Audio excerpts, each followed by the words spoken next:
Buenas tardes. Buenas tardes. Buenas tardes a todas y a todos. Alguien a quien todos conocemos y reconocemos, una de las especialistas en temas de desigualdad, pobreza y en general de desarrollo más importantes, no solo de México y el continente, sino a nivel mundial, es Nora Lustig. Nora Lustig es alguien que realmente no requiere presentación, todos sabemos quién es ella. Sin embargo, como es para mí un gran honor, un privilegio y un gusto presentarla, voy a hacer una muy breve presentación de ella. Voy para acá para ver. ¿Dónde estás, Nora? No te me quedes atrás.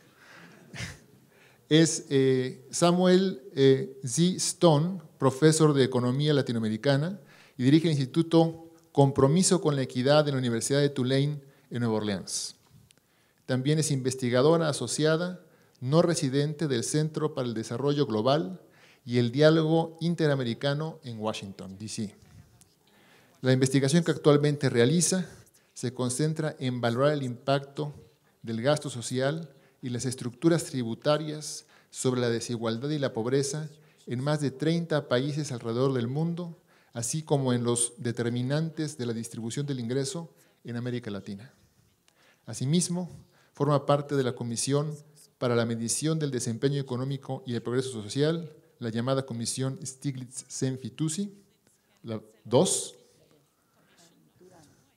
Y Nora Lustig cuenta con un doctorado en Economía por la Universidad de California, Berkeley, y podríamos seguir, creo que por horas, platicando acerca de sus logros, pero nos conviene mejor escuchar lo que nos va a platicar ahorita Nora. Muchas gracias por estar con nosotros. Muchas gracias, Gerardo. Gracias a todos por quedarse aquí hasta más tarde. Yo decidí hablar desde aquí y usar mi apuntador para poder señalar algunas de las cosas. No se puede bajar más este problema de cuello que todos tenemos, sobre todo lo de las primeras filas, va a continuar. Pero también está aquí, entonces pueden verlo en dos partes. La presentación está en inglés y voy a hablar en castellano. Así a nuestros visitantes del extranjero tienen la oportunidad de ver también lo que está ahí en inglés. Y la idea, lo que me pidieron, y por eso yo estaba escribiendo todo el tiempo que la gente hablaba, es que hiciera una especie de síntesis de cuáles son los acuerdos, todavía los temas a discusión. Voy a presentar lo que a mí me parece son los acuerdos y los temas a discusión y podemos discutirlos, porque a lo mejor alguna gente piensa que no lo son.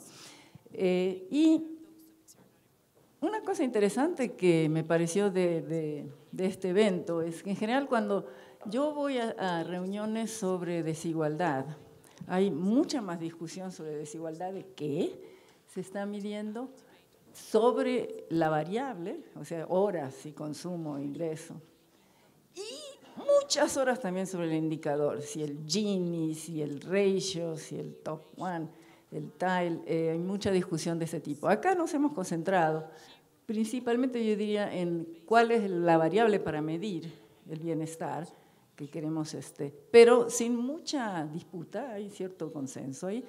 Y después, donde fue muy importante, yo creo, lo que hemos tenido hoy, y ayer, es, bueno, ¿cuáles son las mejores fuentes y métodos para medirlo bien?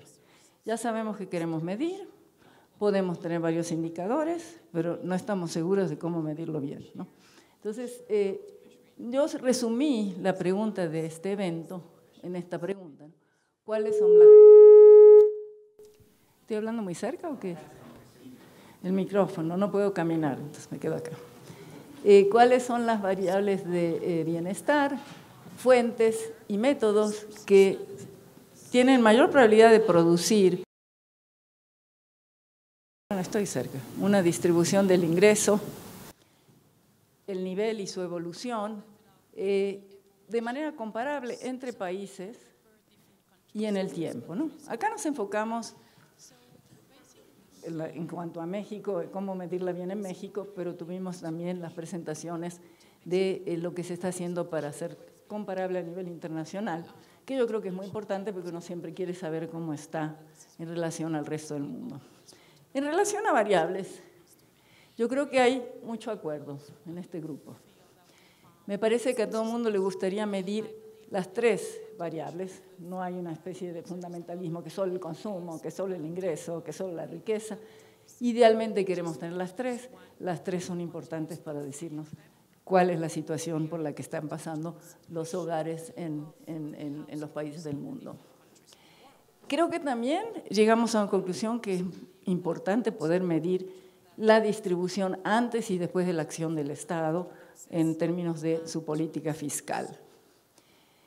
También decidimos que era importante, esto digamos, me gustó mucho que la OECD tomó la recomendación de manera muy constructiva, de incorporar no solamente el gasto en especie, pero también cómo se paga ese gasto a través de impuestos indirectos y los subsidios al consumo. Aquí les comento, comparto, cómo vemos nosotros esto en el contexto del proyecto, compromiso con la equidad, que como decía Gerardo, ahora es un instituto, que empezó chiquitito, empezó en América Latina, después se extendió y ahora ya andamos por, como decíamos, entre 30 y 35 países en el mundo, y hace poco tuvimos un donativo de $5 millones de la Fundación Gates para trabajar el proyecto por los próximos 5 años, lo cual nos dio mucho gusto porque es muy difícil conseguir recursos, ¿no? Bueno, ¿qué vemos cuando usamos estos 4 conceptos de ingreso? Ingreso de mercado, le quitamos impuestos directos, sumamos transferencias directas, llegamos al ingreso disponible, que es el que en general se usa para medir la desigualdad en prácticamente todas las fuentes. Cuando se le suman los los subsidios indirectos y se restan los impuestos indirectos, llegamos a lo que nosotros llamamos consumable income. Richard es lo que ustedes llaman post-fiscal. Y después, eso es un término que usan los canadienses, por cierto, y tiene sentido porque supóngase que una persona en un país tiene un ingreso y otra persona tiene el mismo ingreso, pero tiene una canasta de consumo diferente, que pueden tener diferentes impuestos al consumo, lo que va a terminar consumiendo va a ser diferente. Entonces, el ingreso consumible tiene esa ventaja. Y después se le añade el valor monetario de los servicios públicos. Ya llegamos al ingreso final, que se parece al ingreso que ustedes en la OECD usan, excepto que no tienen lo que lleva al ingreso consumible. Bueno, si usamos estos 4 conceptos de ingreso, esto es lo que obtenemos. Estos son 28 países o 25, no me acuerdo cuál gráfica estoy usando. Que está aquí, esto todo está basado en encuestas, por cierto, ¿eh? Nada está corregido a nada. Entonces, todos son encuestas de ingreso-gasto, algunas son solo de consumo, algunas son de empleo, pero son encuestas. El país más desigual en este grupo es Sudáfrica, que sin haber corregido por nada su ingreso de mercado, el Gini es 0.72 de entrada, entonces es súper desigual y por eso nos hace muy difícil ver lo que está pasando aquí. Pero lo que les quería mostrar, como dije hoy cuando estábamos conversando con Horacio Sobarzo, es que en todos los países la política fiscal reduce la desigualdad, no hay ni uno que no. Pero, ¿se acuerdan que les dije que una de las cuestiones por las cuales era importante incluir el elemento que está relacionado con esta parte es porque la política fiscal puede subir la pobreza? Cuando usamos la línea de pobreza internacional de 1,25, que ya ahora no existe porque esta era todavía con las PPPs del año 2005, los países muy pobres, las barritas rojas dicen qué pasa con la incidencia de la pobreza cuando le añadimos el efecto de los impuestos indirectos netos de subsidios. Entonces, en los países, en Tanzania, en Ghana, en Etiopía y también hasta en Guatemala, la pobreza se sube después de la acción del Estado si dejamos fuera las transferencias en especie. Si hubiéramos nada más medido con el efecto de los impuestos directos y las transferencias directas, todos los casos bajan, ¿no? ¿Qué pasa si subimos la línea de pobreza a 2,50? Empieza a haber más países en los que ocurre eso. Cuando llegamos a 4, nos encontramos con la sorpresa que creo que aquí está Brasil, es uno de los países en donde cuando llevamos a $4 diarios de PPP, que es aproximadamente la línea de pobreza moderada, sube la pobreza. Y yo les había comentado que en México, en los resultados nuevos que acaba de trabajar John Scott, también, siempre bajaba la pobreza. Esto es cuando nada más están los impuestos directos, obviamente si nada más hay impuestos la pobreza sube. La verde es lo que pasa con el ingreso disponible, esta es la gráfica de cambios, pero al parecer las reformas, yo no las conozco en detalle, pero las reformas que hubo recientemente en los subsidios ha llevado a que ahora también México, con la línea de $4 diarios, tiene un incremento de la pobreza con ingreso consumible, a pensar. Bueno, respecto a el otro elemento, digamos, donde están todos los consensos está claro, pero hay un elemento donde no hay consenso, es cómo tratamos a las pensiones, como ingreso diferido, las pensiones contributivas. Las pensiones no contributivas siempre son transferencias en este esquema, pero las pensiones contributivas pueden ser consideradas como parte ingreso diferido. Siempre hay una parte que va a ser ingreso diferido de eso, es muy raro que no lo sean. Entonces, yo sé que la Convención de Canberra y también es la que está siguiendo la OECD y otros esfuerzos es tratarlo solo como transferencias.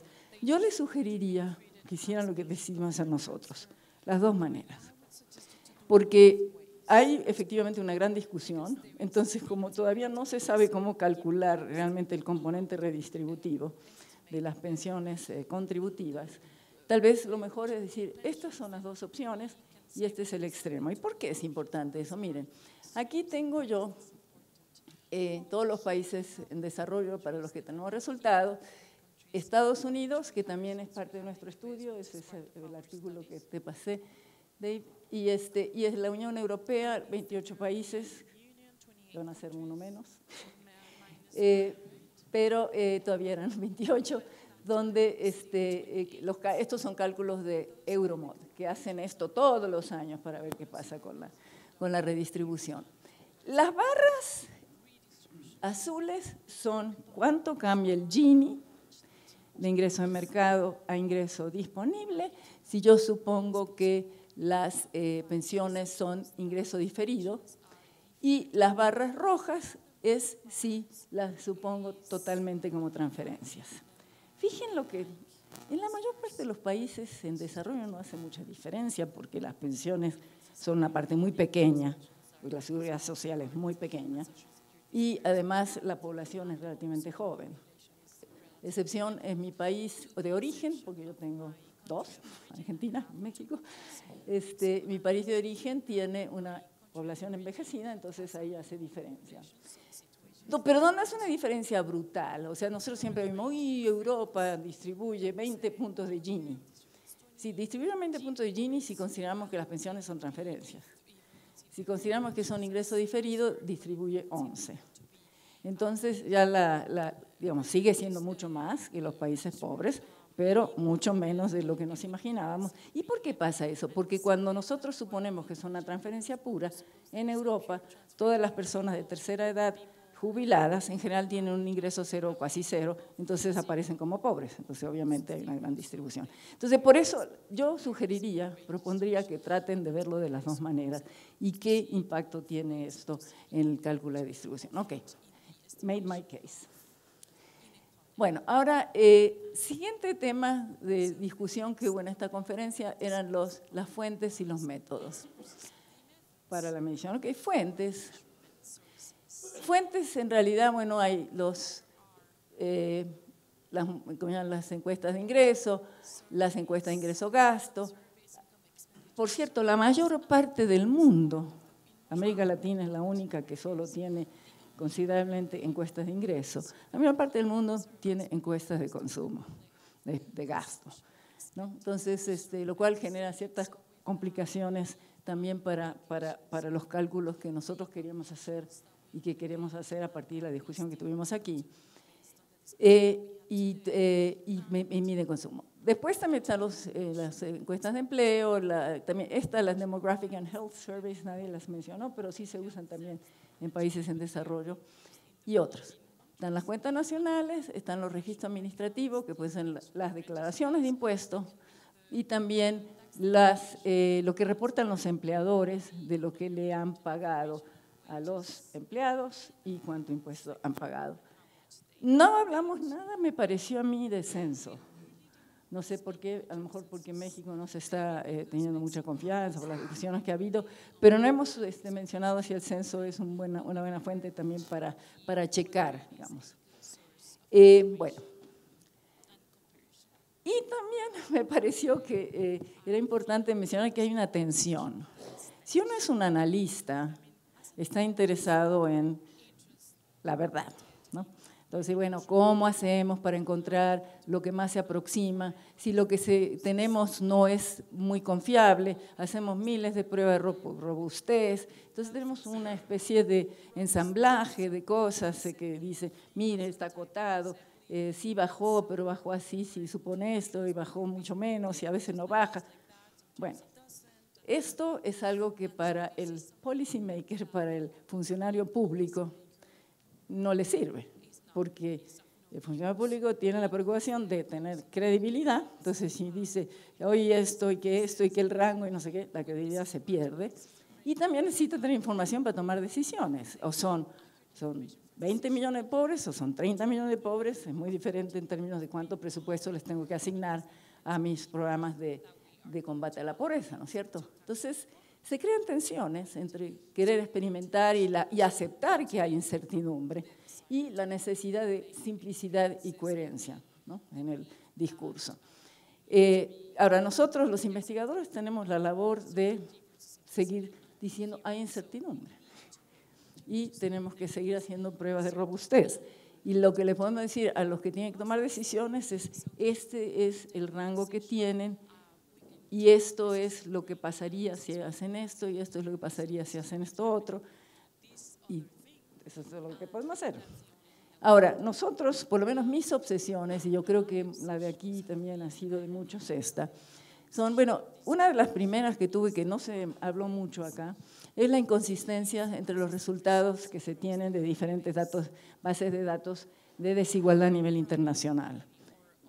Después está la inconsistencia cuando uno tiene en un mismo país diferentes fuentes que dan historias diferentes. Después está la inconsistencia, que es la que más he estado trabajando aquí en este evento, entre las encuestas y las otras fuentes, como las cuentas nacionales y los registros administrativos. Y yo creo que la mayor problema que hemos tratado aquí, ya no quiero usar la palabra undersampling, me convencieron que no es la correcta. Yo voy a decir como truncating no se usa, por cierto, eso es lo que estamos hablando, en Argentina no se usa, en el resto de los países tampoco. Decir que la que no está captada, no existen los súper ricos y los ultra ricos en las encuestas. ¿Ok? Entonces, estas son las cosas que voy a comentar hoy y voy a decir, bueno, ¿qué creo que ha sido el resultado de la discusión de estos 2 días en términos de acuerdos y temas que todavía están para discutirse? La primera cuestión es la inconsistencia que hay entre bases de datos, ¿no? Esto es el número especial del Journal of Economic Inequality al que se refirió ayer François Bourguignon, donde tuvimos la suerte de que un conjunto de investigadores hizo comparaciones de las diferentes bases de datos y la gente que son productores de datos, varios de ustedes aquí fueron convocados y hicieron comentarios a los comentarios y fue un proceso muy útil, yo creo, donde se aprendió mucho. Entonces, ¿dónde vienen los datos que nosotros vemos en las bases internacionales? Bueno, un conjunto vienen de son datos que vienen de encuestas directamente, ¿no? Está el CEPAL-Stat, no se llama más CEPAL-Stat, ¿no? Así, ok. Nosotros también hacemos lo mismo, y ahora los AQ, Euromod, el IDD, que es la base de datos de OECD, LIS, tenemos a LIS acá, tenemos CEPAL-Stat con Javier, LIS es con Teresa, CEDLAC a Leo Tornaroli y de PopCalNet, que es la del Banco Mundial, de World Economic Indicators, no hay nadie, creo, ¿no? Pero estas son las bases más… Es verdad, por un tiempo no lo eran. Sí, de hecho el Banco Mundial por mucho tiempo se rehusaba a usar los datos que el Banco Mundial producía en América Latina. Diferentes partes del Banco Mundial tenían posiciones diferentes, pero ahora ya convergieron. Luego está el conjunto de bases que usan fuentes secundarias. Durante mucho tiempo, cuando todavía no era tan fácil hacer masivo, digamos, la producción de datos, se usaban mucho fuentes secundarias y los primeros esfuerzos fueron muy valiosos. En los 90, Deininger y Squire empezaron a armar eso y eso lo que dio pie al World Income Inequality Database de UNO Wider, que es la que usa Niño Sarasúa. La que al que se refería es esa. ¿Okay? Después está la de Branko Milanovic, que se llama All the Genies, él creo que ya vino y la presentó y es el que la usa para sus libros. Hay un Genie Project que yo no lo he visto mucho porque cuando hicimos el número especial acaba de salir. Pero después, nadie habló de esto, hay también bases de datos que se producen puramente con métodos de imputación o econométricas. No sé cuántos de ustedes las conocían, pero bueno, la que se volvió en cierto momento la más conocida es SWID, porque como todo es imputado a partir de Ginies que existen, produce desde el año 1960 datos para con 140 países, rectangulariza los paneles. Entonces, para la gente que quiere usar la desigualdad en regresiones es nirvana. Y muchos de los trabajos de Acemoglu y Robinson, de la gente del Fondo Monetario, cuando mostraba que la desigualdad es buena o mala para el crecimiento, usaban esta fuente. Pero hay otras dos. UTIP es la de Jimmy Galbraith y esta es nueva, es la de Sanjay Reddy en NYU, no en NYU, en la New School, que también tratan de generar series para todos los países de distribución del ingreso y del consumo a través de métodos econométricos. Bueno, entonces, ¿qué es lo que pasa? Digamos, en general hay consistencia en términos amplios, no es que sea así siempre terriblemente diferente la información, pero no se pueden usar para mirar qué es lo que pasa en un momento dado si uno no tiene claro qué base de datos es la que puede ser más fidedigna, aunque fidedigna es entre comillas, por lo que hemos visto, digamos. Pero esto, por ejemplo, va a desaparecer, lo que les voy a presentar ahora. Este paper lo había escrito Bourguignon, donde comparaba a CEDLAC, que es Leo, con Javier, que es CEPALSTAT. Y había hay un traslape en la información, etcétera, etcétera. Pero claro, cuando ustedes miraban los Ginies de CEPAL por la forma en que se corregía, porque como se corregía por subdeclaración y se le ponía la parte que era de ingreso de capital solo al tope del 20% de la distribución, siempre los Ginies tendían a ser más grandes en CEPAL que en CEDLAC, y la pobreza menor porque también se corregía la parte de abajo, ¿no? Pero esto es en promedio. Ahora esto va a desaparecer, pero parece que desaparece en el momento que hay ahora una oleada contraria que dice que vamos a tener que a lo mejor empezar a corregir. Pero yo todavía no estoy totalmente convencida y este va a ser tu próximo seminario, Gerardo, para que sigamos la conversación, porque hoy no se acabó, yo creo que se empezó. Bueno, luego, digamos, para los países avanzados hay mucho traslape. Las dos fuentes, que son la OECD y LIS, que está aquí con Teresa, tienen prácticamente lo mismo, no hay sorpresas. WDI es la del Banco Mundial, World Development Indicators, que también se conoce como POVCalNet. Milanovic, esta es la Standardized, es la que es toda imputada, y esta es la de Wider, que es la que usó Niño Sarasúa. ¿Qué pasa? Déjenme mostrarle algunos casos rarísimos. Indonesia. Entonces, depende de la fuente que usen. Si, por ejemplo, creen que SWID tiene razón, que es esta que está totalmente imputada, tiene este cambio acá muy fuerte, que yo no sé cómo puede afectar a las regresiones, pero puede afectar a las regresiones también, aunque no se use para analizar lo que pasa en el contexto de Indonesia, ¿no? Después también, si comparan, por ejemplo, All the Genies, que es la de Milanovic, en este periodo cae la desigualdad con esa fuente y con las del Banco Mundial sube. Entonces, si ustedes estuvieran analizando qué pasa en Indonesia durante el periodo de la crisis global, tendrían dos historias diferentes en términos de qué pasó con la desigualdad. En un caso, si usan una fuente, subió, en otro bajó. Bueno. Otro caso, Kenia, que es, bueno, digamos, también aquí tiene una serie de contradicciones extrañas. Jamaica. Digamos, ponemos los casos extremos, ¿no? Pero nada más para que se den cuenta que cuando uno mira eso, lo uso yo mucho con mis estudiantes, porque digo, miren, que algo lo publique Naciones Unidas, o el Banco Mundial, o el Fondo Monetario, no quiere decir que es verdad. ¿Sí? Siempre miren la información y compárenla con otras fuentes, y compárenla con las fuentes de los países, ¿no? Eso es siempre lo que yo recomiendo. Vayan también a los países en donde se pueda. Y estos fueron los números que de hecho dieron pie al nacimiento de este número especial, porque el Fondo Monetario, por alguna razón, en su Fiscal Monitor, decidió no usar las fuentes que tiene el Banco Mundial, son vecinos ahí todo, y decidió usar la serie imputada por SWIFT, ¿no? Entonces, esto era todo empezó porque cuando nosotros decían, bueno, en América Latina bajó la desigualdad, decían, no, pero en África bajó más, salió alguien diciendo, ¿cómo que bajó más?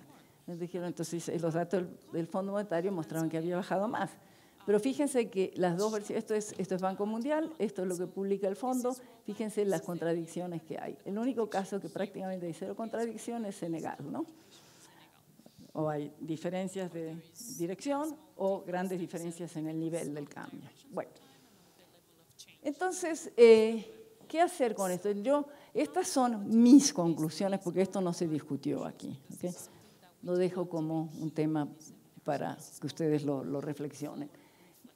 La verdad, la preferencia del grupo que llamó a hacer este análisis comparativo es que es mejor utilizar las fuentes que usan datos de microdatos.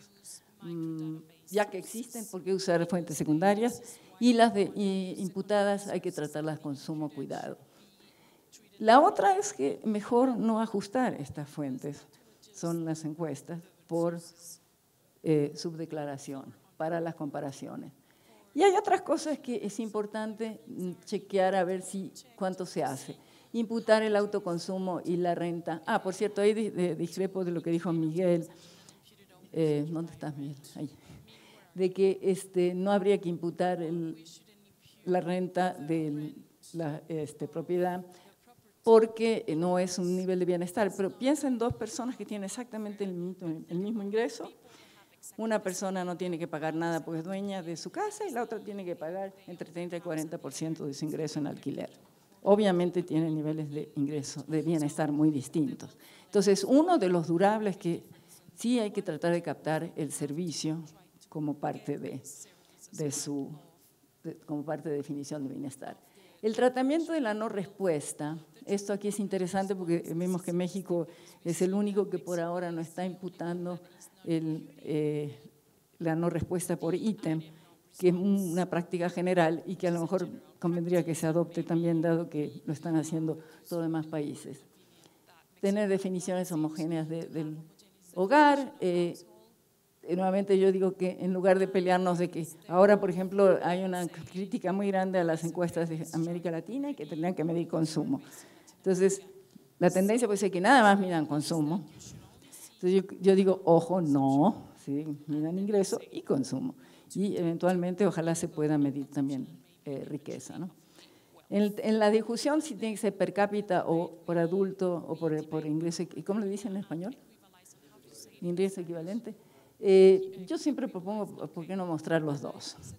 En el caso del ajuste por diferencia de precios, el ajuste por diferencia de precios entre regiones, que CEDLAC lo hace de manera automática, y no mucha gente lo sabe eso, ¿no? De que ustedes le suben 15% al ingreso en los sectores rurales.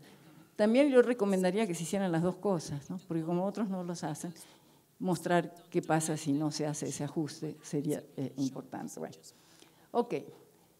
Segundo tema, la inconsistencia de los resultados cuando uno usa diferentes fuentes, y no sé por qué se borró la parte que vale, pero eso es lo que decía ayer, la pobreza en los Estados Unidos, que es la gráfica que presentó Dave Johnson. Hoy, cómo varía la pobreza en Estados Unidos dependiendo de la fuente. Pueden tener datos muy distintos, entonces ellos deciden que van a utilizar el Consumer Population ¿cómo se dice? What's the name? The CPS is the Current Population Survey. Current Population Survey y el TRIM, que es ahora una nueva versión, pero si usaran las otras fuentes tendrían una estimación de la pobreza muy distinta. De eso no tengo nada que decir, no sé. Yo creo que ahí es una decisión que se tiene que hacer en función de para qué fueron diseñadas las encuestas, pero es un tema que tampoco lo tratamos, ¿no? Luego, las inconsistencias entre encuestas y otras fuentes, como cuentas nacionales y registros administrativos. El problema es de que, bueno, los totales no se parecen, pero no es solamente el problema de que no se parecen, sino que en algunos casos no se parecen en mucho. La divergencia de los totales es muy grande. Y el otro problema es que esta divergencia cambia en el tiempo. Entonces, no se puede suponer que ni siquiera las tendencias sean iguales si esto ocurre, ¿no? La diferencia puede ser enorme, entonces acá ilustro con México. Habíamos visto que la mayor parte de la gente encontró que el ingreso de los hogares en la encuesta es un 40% el ingreso de los hogares de las cuentas nacionales. Después vi que Fernando Cortés llegó hasta 34%, ¿no? Sí, vi que me pusiste, o sea que es todavía más grande la diferencia. Luego, los trabajadores formales en la base de ENIC 2012, eso es algo que está trabajando Facundo, es entre 13 y 16 millones, 13 si usan el registro de la Seguridad Social, 16 si usan, si están utilizando algún servicio de salud del sector formal, y en los registros administrativos 24 millones. Es otra gran discrepancia que se tendría que poder elucidar, ¿no? Bueno, aquí ven diferencias en diferentes países, y claro, México sobresale. El verde es lo que no se explica, ¿no? Esto es lo que ustedes corrigen en la OECD para que los totales de cuentas sean iguales a las de las encuestas. Y bueno, entonces se ve que hay países en donde a lo mejor las diferencias no son muy grandes, son parecidas. Esto es Israel. En Israel es perfecto. Habrá que preguntarles qué hacen. No corrigen acá. Y Eslovenia, Suecia, Estados Unidos, Portugal es un poquito más grande, pero bueno, México, no sé qué pasa en Corea, Turquía, usted también es miembro, ¿no? ¿No es miembro?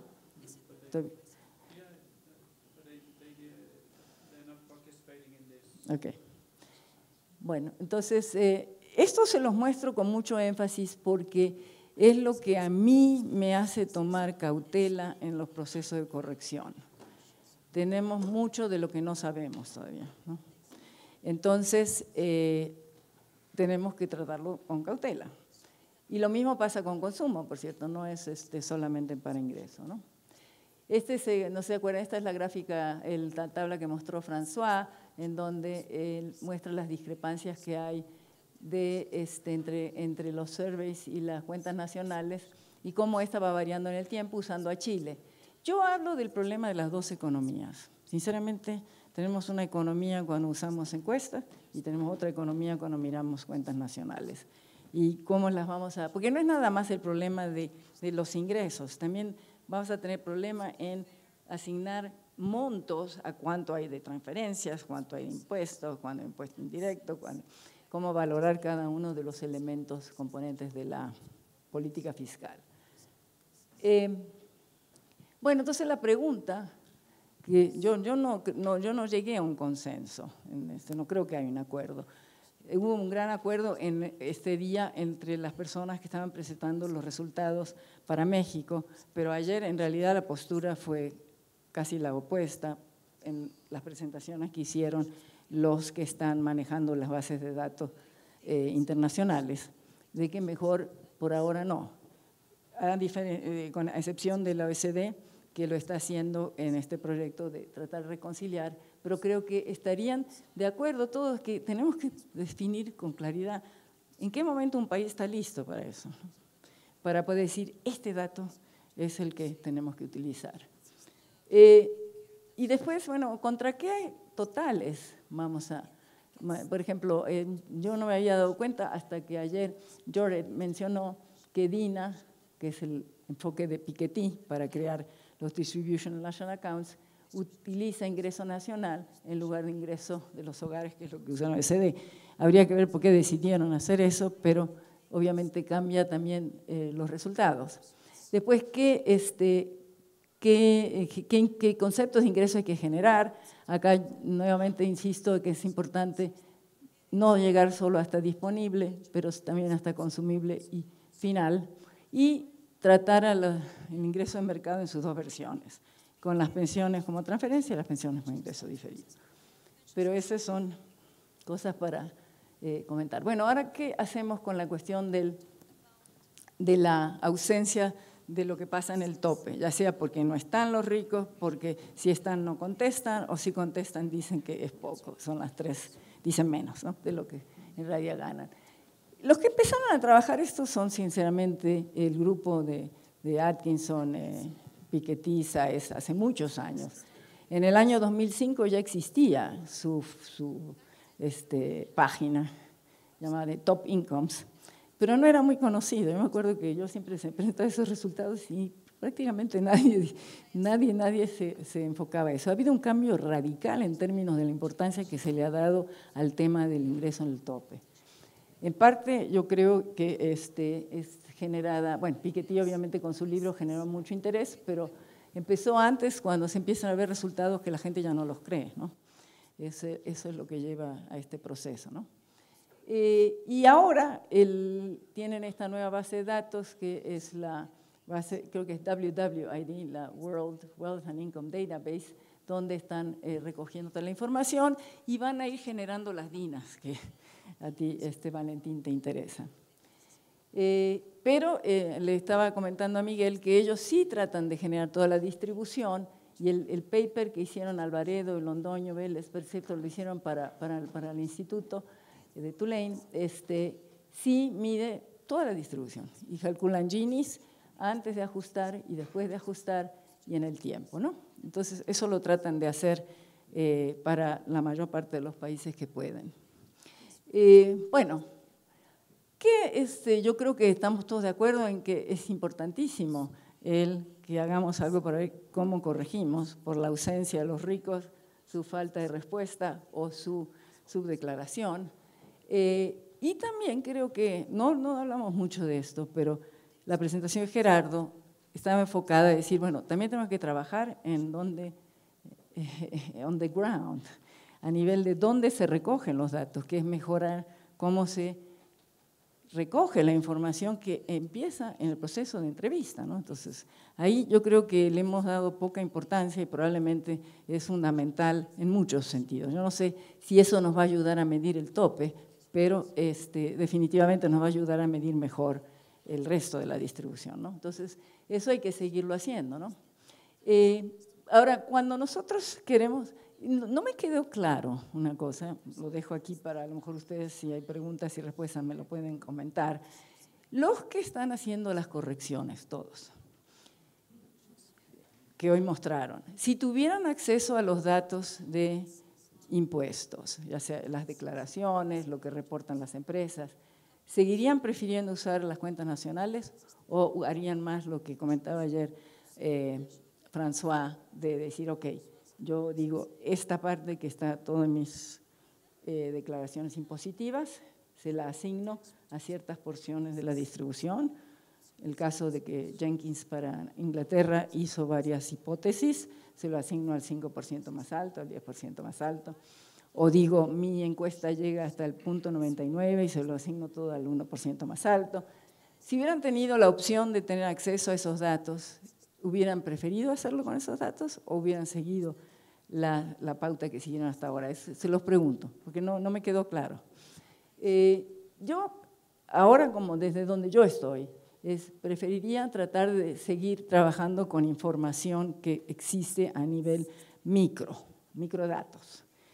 Las cuentas nacionales son agregados, aunque sean agregados por fuente, ya algo desagregados, son agregados. Entonces, si yo tengo acceso a los microdatos de impuestos, me gustaría usarlo. Si tengo acceso a los microdatos de lo que reportan las empresas, me gustaría usarlo. E ir construyendo desde la encuesta hacia arriba, ¿no? Ahora, ¿qué va a pasar? Aun cuando digamos, no están necesariamente disponibles, Afortunadamente se ha creado una oleada de mayor disponibilidad, es el efecto Piketty, porque como se volvió una celebridad, ahora los países quieren como hacerle gracias a él, y es muy que bueno, pero sí, como dijo alguien que no sé si sigue hoy aquí, sería bueno que fuera generalizado eso. Pero aún así hay una diferencia entre lo que aparece como agregados totales de estos datos que vienen de fuentes administrativas y el total de cuentas. Sabemos que hay elusión y evasión. Entonces, ¿qué hacemos para corregir esa parte? Ahí donde yo creo que sí nos tenemos que empezar a mover al uso de cuentas y a la lista de Forbes y a donde se pueda. Porque yo, por ejemplo, no sé si mirar a la información que hay sobre la cantidad de capitales que está en diferentes paraísos fiscales, si nos podría ayudar a ver algo de eso, ¿no? El libro de Zuckman es el que miró dónde está concentrado ese capital y a lo mejor puede ayudar también para eso. Y muy importante, y eso yo creo que no se enfatizó hoy, pero todo el mundo creo que está de acuerdo que sería muy importante tener la información con identificadores que permiten cruzar la información. Entonces, que la persona que en la encuesta de hogares aparece con el numerito 12, yo sé que si paga impuestos es el número 12 en mi fuente de microdatos de impuestos y es el número 12 si es un subordinado, que es lo que reporta el empleador de lo que ganó y lo que pagó de impuestos. Eso, al parecer, solo está ocurriendo en Estados Unidos y en los países nórdicos, porque en Inglaterra nos comentaron de que todavía no. Así que no es algo generalizado, es muy, muy limitado en cuanto ocurre eso. Pero hacia ahí debemos de ir, ¿no? Después, ¿qué es lo que está bajo discusión? Vimos, y digo está bajo discusión porque vi que la gente hizo cuestiones diferentes y yo no tengo en este momento tampoco una posición, estoy reflejando lo que estaba aquí. Alguna gente no le gusta corregir la subdeclaración, bueno, llamémoslo todo subdeclaración. Los ricos no están, o dicen que tienen menos o no contestan. ¿Cómo corregimos? Por eso algunas de las personas creen firmemente que hay que hacerlo siempre por fuentes y otras personas están suficientemente contentas de hacerlo en agregado con diferentes modelos, ¿no? de aproximación. ¿Cuáles totales hay que usar? Yo creo que sí, eventualmente, lo ideal va a ser poder usar los totales de cuentas nacionales como control cuando ya estemos seguros de que estamos midiendo la economía que queremos medir. Porque yo ahora, como si yo veo diferentes, si yo vengo de Marte y veo que la encuesta me dice que la economía tiene este tamaño y las cuentas me dicen que tiene este otro, ¿por qué le voy a creer a uno más que al otro? No sé, o sea, no lo sé. Si hay una razón fundamental para eso, entonces hay que argumentarla. Yo no la escuché hoy en las presentaciones, pero entiendo que esa es la única fuente que tenemos si no tenemos acceso a los datos administrativos, ¿no? Y creo que tampoco entonces, donde todavía hay gran discusión es cuál es la mejor manera de corregir para tener toda la distribución, ¿no? Vimos que tanto, yo de eso no sé, de las betas, las gamas y todas estas que estaban comentando hoy, pero hay muchos mecanismos, pero sí está claro que lo que decía Valentín, si nosotros tenemos una distribución que viene de la encuesta y los datos administrativos nos ponen información que puede ser que se traslape con la encuesta, puede ser que se haya añadida, pero que tiene a la gente con un ingreso, con una frecuencia superior al nivel de ingreso alto, vamos a tener que achatarla en algún otro lado. Se tiene que modificar toda la distribución si las integramos. Y ese mecanismo es un mecanismo muy complicado porque se tiene que hacer supuestos basados en conjeturas. No sabemos dónde hacer estos apretones. Idealmente, Estados Unidos sería el modelo para checar porque es el único caso donde ahora tenemos las IDs para, por ejemplo, probar diferentes modelos y ver si nos replican, ¿no? De manera adecuada. Parece ser que Uruguay tiene esa posibilidad también. Estamos investigando con la gente de la Universidad de la República. Bueno, y después está, entonces, dada toda esta situación, ¿qué hacemos? Seguimos tratando de integrar toda la información. Yo creo que aquí la mayoría sí quiere eso, por lo que vi de las presentaciones. Y después está la visión de hacer un tablero de control. Yo creo que siempre pienso que cuando no estamos seguros, siempre es mejor hacer las dos cosas. Entonces, se puede integrar y también tener el tablero de control. Y a ver qué pasa si mi historia es coherente, tanto con el tablero de control y con el integrado. Y si no lo es, entonces me tengo que poner a investigar por qué no lo es, hasta que entienda por qué no lo es. Mientras no entiendo por qué no lo es, no puedo decir con firmeza una cosa u otra.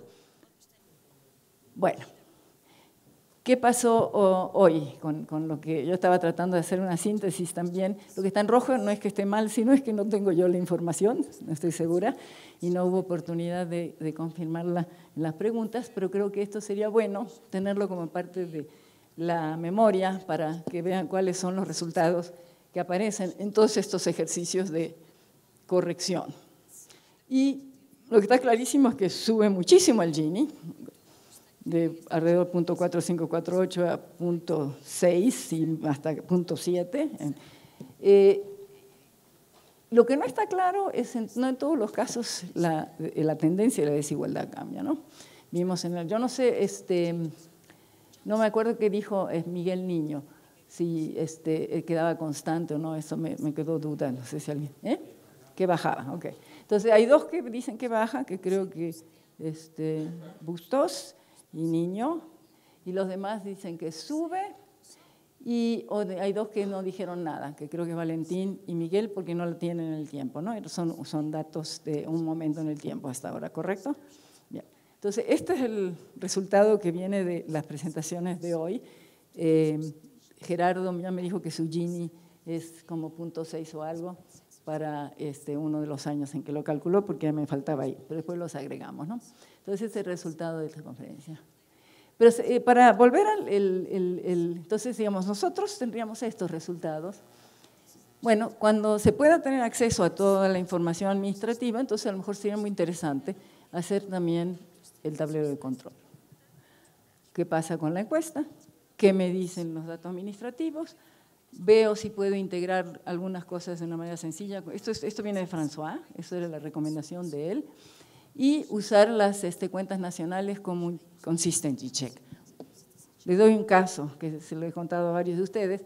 Cuando pasó la crisis en México en los 80, todo el mundo esperaba que la pobreza hubiera subido, ¿no es cierto? Bajaron los salarios en 40%, bajaron el consumo bajó en 12%, los términos de intercambio de agricultura empeoraron.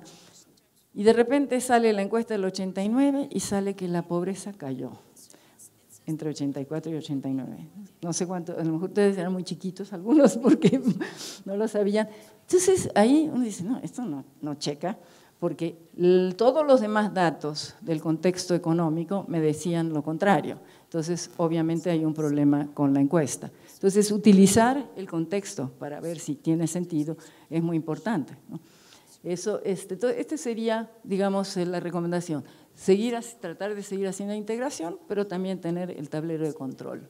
El mensaje final para mí es la importancia de la transparencia, que aquí tenemos de felicitar realmente al INEGI, que está haciendo un esfuerzo por realmente moverse hacia tratar de ser lo más transparente posible, porque no pasa eso en muchos países. Leo puede contarles los horrores que han pasado en la Argentina, que ahora van a tener que tirar una serie porque no se sabe si cambiaron los ponderadores de la encuesta, ¿no? Y en principio es una muy buena punto de partida para tratar de elucidar qué es lo que pasa. Si no hay transparencia de parte de los que tienen la información, entonces imposible, ¿no? La gente no puede empezar a juntar esta información en encuestas solitos. Pero falta la transparencia de Hacienda, ¿no?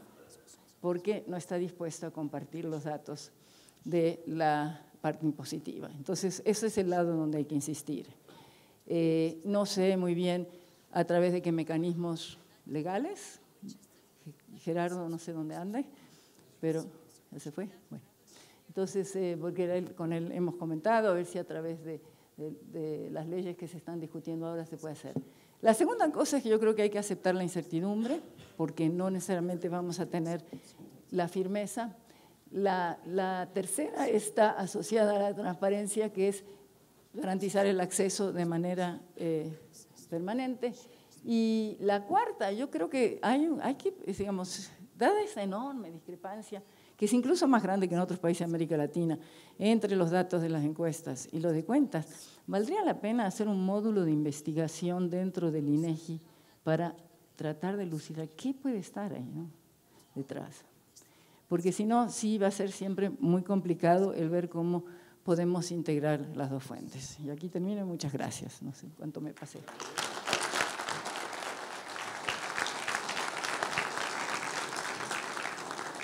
Damos unos minutos para preguntas, ¿te parece bien? Si les parece bien, nos tomamos unos minutos para preguntas, porque Nora nos planteó preguntas ahora, entonces hay que responderle a Nora.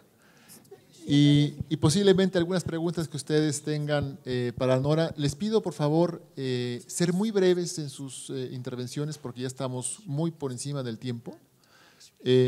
Identificarse y hacer su comentario. Por favor, ¿alguien dice yo? La pregunta que yo les había hecho era si tuvieran la opción de tener acceso a los datos administrativos, ¿querrían usarlos antes de hacer los otros ajustes? Bueno, Gerardo, yo sé que sí, digamos, pero no sé los demás. Estoy de acuerdo en eso. Gustaría primero los datos administrativos y los datos de las encuestas directamente, porque todo lo demás es demasiadas hipótesis. Okay. Bueno, Miguel.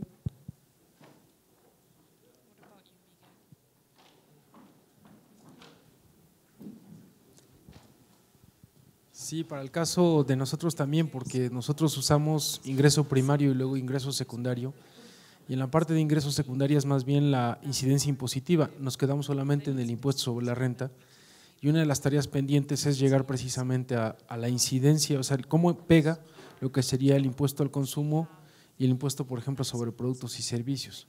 Pero la información que tuvimos de 2010 era solamente la incidencia impositiva por deciles digamos, de hogares. Por decirles, exacto. Y si tuviéramos una información mucho más detallada, podría darnos, digamos, un acercamiento mejor. Ahora, sigo pensando también que aunque tuviéramos información fiscal, a diferencia de otros países, ese 1% más rico podría a lo mejor no aparecer tampoco en los registros fiscales, porque puede ser que no esté pagando lo que deba de pagar. Entonces, lo trataré igualmente con cuidado, ¿no?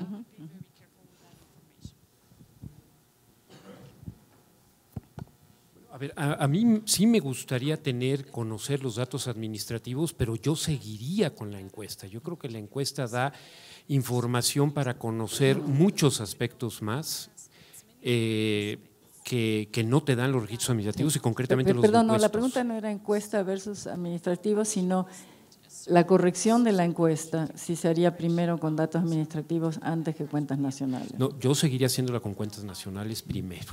Primero, insisto, creo que hay aspectos a detalle que no me dio tiempo de presentar con relación a la corrección con impuestos. No solo los que se comentaron de evasión. Por ejemplo, no soy un experto fiscal, pero yo no sé qué tanto y no conozco qué cifras les entregaron. Pero ganancia accionaria está como ingreso reportado. Hay un impuesto en México que se pague por ganancia accionaria. No creo, ¿no? Hay muchos impuestos que no se pagan. Entonces, y además en el caso de los negocios del hogar, se dice que se incrementó ahora con el cambio que hubo de los pequeños, de los repecos, como se le conoce en México, y que se registraron. Yo tengo mis dudas. Yo creo que hay mucha informalidad, mucha gente en México fuera de la parte fiscal. Y de nuevo, creo que yo le daría una segunda pensada a que son datos por persona, por adulto, no por familia, sino creo que el salto lo hacemos muy rápido y entonces y pensamos que la matemática purifica. No, toda la razón. Bueno, no sé si tengan preguntas. Esa era mi pregunta. Yo. también tengo una posición sobre el tema y es la siguiente. Platicaba François en su presentación de ayer, vamos a tratar de tener al frente de nosotros las distintas fuentes de información disponibles y usar a cada una en aquellos aspectos en los cuales nos es más útil entender cuáles son sus limitaciones. Eso me pareció muy bien. Yo creo que incluso el enfoque que hemos estado desarrollando en INEGI parte de la idea de que si tenemos elementos informativos de la encuesta, elementos informativos de cuentas nacionales, del SAT y cualquier otro que podamos encontrar que pensemos que es útil para sumar a un mejor entendimiento de la realidad, hay que incorporarlo. Hay que incorporarlo de manera inteligente, ¿no? Creo que la principal lección que me llevo de lo que nos dijo François ayer es hay que saber hasta dónde puedo sacarle jugo, puedo creerle y puedo explotar el valor de una fuente de información y dónde no. Y ahí tenemos varias opciones de cómo hacer eso, pero creo que no tenemos por qué tirar a la basura elementos valiosos que están ahí y que suman al entendimiento de nuestra realidad, siempre y cuando tengamos una comprensión razonable de su alcance y limitaciones. Yo sería a favor de tener el tablero también. Por supuesto. Sí. Yo agradezco sus observaciones y también aprovechar la oportunidad como comentario general de que la reunión ha sido fructífera en el sentido de poder proponer alternativas a la medición de la distribución del ingreso y la desigualdad. Y me queda claro que el INEGI está haciendo todo su esfuerzo por mejorar los instrumentos de captación y que en ese motivo, con esa misma intención, pues yo creo que la academia puede aportar también ideas y no nada más salir de una sola fuente para hacer esas mejoras, y que las mejoras también están del lado de la academia y que yo creo que juntos podemos hacer algo mejor y colaborar en esa misma lid. Nada más quería hacer ese comentario. Desde luego, para eso están todos acá. Si les parece bien, le damos un aplauso a Nora Lustig.